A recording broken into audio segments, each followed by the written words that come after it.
ദീർഘകഥ. നിഴലായി നിന്ന അണ്ണൻ. ആ ഗ്രാമത്തിന്റെ അറ്റത്ത് ഒരു ചെറിയ വീട്. ഓടുമേഞ്ഞ മേൽക്കൂര, മുന്നിലൊരു നെല്ലിമരം. വൈകുന്നേരങ്ങളിൽ കാറ്റു വീശുമ്പോൾ വീട്ടിലൊരു നിശ്ശബ്ദ സംഗീതം. ആ വീട്ടിൽ താമസിച്ചിരുന്നത് ശിവൻ എന്ന യുവാവും അവന്റെ അനിയത്തി ലതയുമായിരുന്നു. അച്ഛനൊരു അപകടത്തിൽ പോയി. അമ്മ കുറച്ചു വർഷങ്ങൾ രോഗം സഹിച്ച് ജീവിച്ചു. അവൾ പോയ ദിവസം ലത ശിവന്റെ ഷർട്ടിൽ പിടിച്ചു കരഞ്ഞു. അണ്ണാ, ഇനി നമ്മൾ ആരാണ്? ശിവൻ ഒന്നും പറഞ്ഞില്ല. അവളുടെ തലയിൽ കൈവച്ചു. അതുതന്നെയായിരുന്നു അവന്റെ വാഗ്ദാനം. അന്നുമുതൽ ശിവൻ അച്ഛനും അമ്മയുമായി.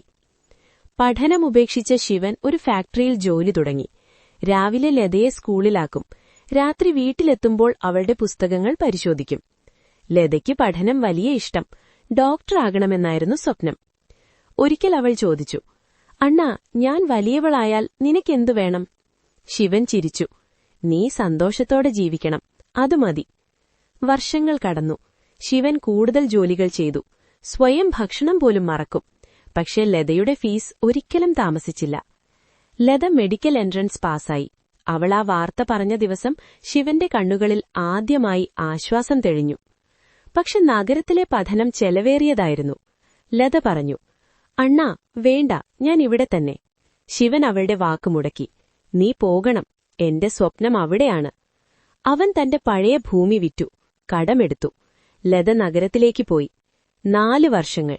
ലത ഡോക്ടറായി. ആദ്യ ശമ്പളം കിട്ടിയ ദിവസം അവൾ ഗ്രാമത്തിലേക്ക് ഓടിവന്നു. ശിവന്റെ കയ്യിൽ ആ കവർ വെച്ചു പറഞ്ഞു, ഇനി നിഴൽ ഞാനാകാം അണ്ണാ. ശിവൻ ചിരിച്ചു. കണ്ണുനീരവന്റെ മറുപടിയായി. ആ നെല്ലിമരത്തിന്റെ ചുവട്ടിൽ ഇന്ന് 2 കസേരകൾ.